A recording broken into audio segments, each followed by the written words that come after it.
واحدة بعتت سألت سؤال عجبني قوي، ازاي اكون انا المتحكمة في العلاقة، ازاي انا اللي اسوق العلاقة، ازاي انا بالبلدي كده اللي ماشية على مزاجي.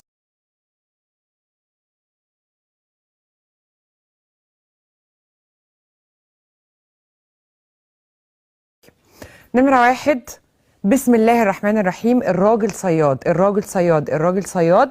فبالتالي ما ينفعش تكوني حضرتك اللي بتبداي العلاقه، ما ينفعش زي ما بيقولوا حضرتك اللي تبتدي تبعتي له، ما ينفعش انت اللي توري له ان انت معجبه بيه.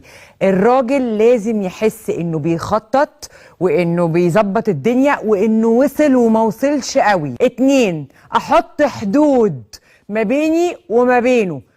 شغلي مهم، دراستي مهمة، صحابي مهم. دي الخطوط الحمراء بتاعتي. الخط الأحمر ده حضرتك ما تعديهوش. كمان